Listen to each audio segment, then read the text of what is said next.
Hello বন্ধুরা, আসসালামু আলাইকুম। স্বাগতম জানাচ্ছি আমার চ্যানেলে। তো বন্ধুরা, আজকে করে দেখাবো কদবেল ভর্তা। বাজার থেকে কিনে নিয়ে এসেছিলাম কদবেল, ভেঙে নিয়েছি।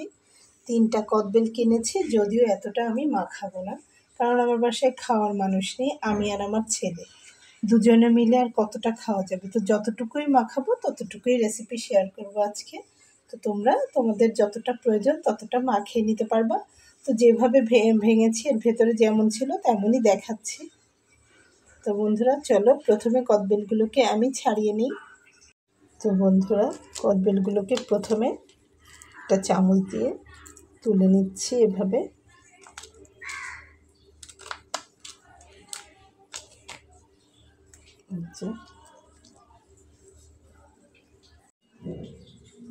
তারপরে এখানে নিয়ে নিয়েছি লেবুর পাতা। যে কোনো লেবুর পাতা হলেই হবে, কাগজি লেবু, বাতাবি লেবু, শরবতি লেবু, যে যেমন পাতা পাবে সেটা দিয়েই করে নেওয়া যাবে। পাতাগুলো কুচানোর চাইতে ছিঁড়ে নেওয়াই ভালো, সেটাতে আরও টেস্ট ভালো আসে। আমি এখানে 2টা পাতা গাছ থেকে তুলে এই যে ছিঁড়ে দিয়ে নিচ্ছি। ধনিয়া পাতা না দিয়ে লেবু পাতাটা দিলেই টেস্টটা বেশি ভালো আসবে। আর এখানে নিয়ে নিয়েছি 2টা কাঁচামরিচ। কাঁচামরিচটাকে একটু কুচি করে দিয়ে নেব। তো এটাকে একটু সাইডে সরিয়ে রাখছি।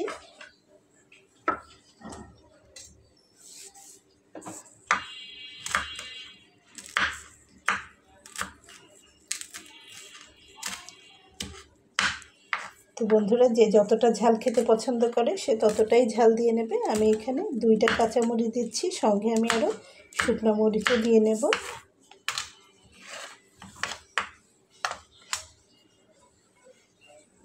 এখানে আমি 2টা শুকনো মরিচ নিয়ে নিয়েছি। শুকনো মরিচটা কিন্তু গুঁড়ো করেও দেওয়া যাবে, আবার কেটেও দেওয়া যাবে। তো আমি একটু কেটে দিচ্ছি। শুকনো মরিচটা ভেজে নিয়েছি।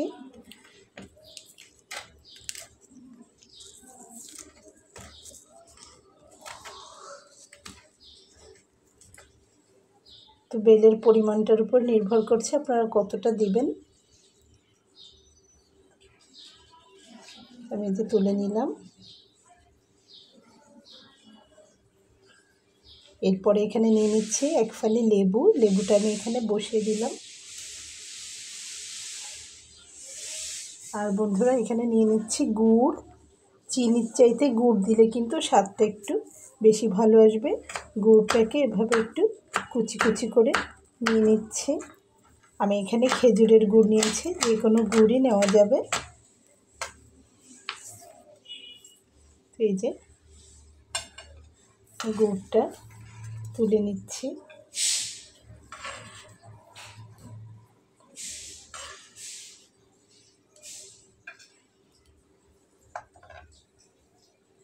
তো বন্ধুরা দেখুন, আমি খেজুরের গুড় নিয়েছি, কিন্তু এই যে আরও একবার দেখিয়ে দিচ্ছি, যে দিয়েছি, যে সব কিছু এখানে একবারে দিয়ে নিয়েছি।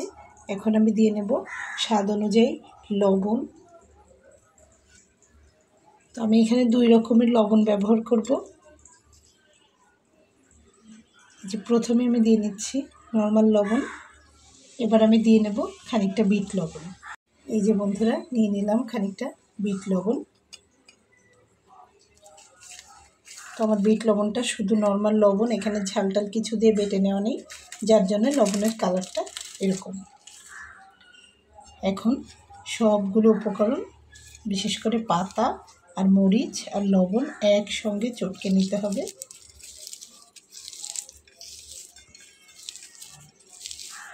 তো বাসায় একবার এভাবে তৈরি করে খেয়ে দেখবেন, কত মজার হয়।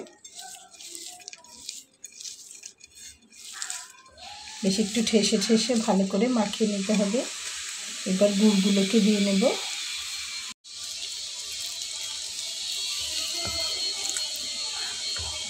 কি যে বিল্ডিংয়ের কাজ শুরু হয়েছে আমার পাশে, এত শব্দ ভিডিওর ভিতরে আসে বন্ধুরা, কি আর বলবো।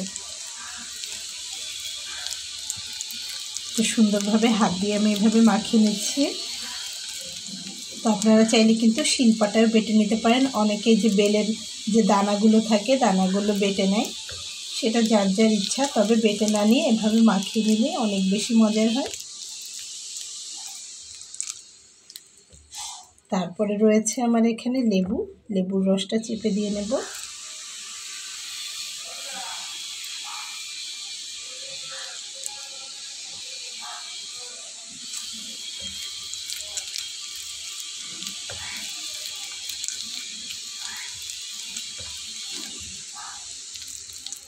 তো এর ফাঁকে বন্ধুরা 2-1 ফোঁটা সরিষার তেল দিয়ে নেব লাস্টে।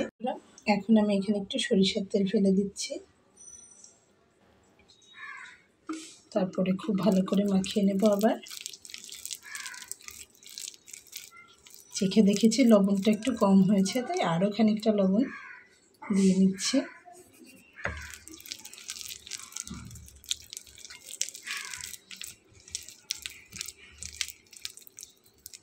তো বন্ধুরা কদবেল কিনেছি 3টা, মাখিয়ে নিলাম অল্প একটু, কেন খাওয়ার লোক নেই, 2 মাইপতি খাবো আমি আর আমার ছেলে। যা মজার হয়েছে, হাত আর ধোয়া লাগবে না, চেটেই পরিষ্কার করে দিয়ে নেব, দেখেই কিন্তু বোঝা যাচ্ছে। তো বন্ধুরা কার কার মুখে পানি চলে এসেছে অবশ্যই কমেন্ট সেকশানে কমেন্ট করে জানাতে ভুলবেন না। দারুণ মজার এই কদবেল মাখা। তো চলো একটু সাজিয়ে পরিবেশন করি। এই যে দেখো বন্ধুরা সাজিয়ে ফেলেছি।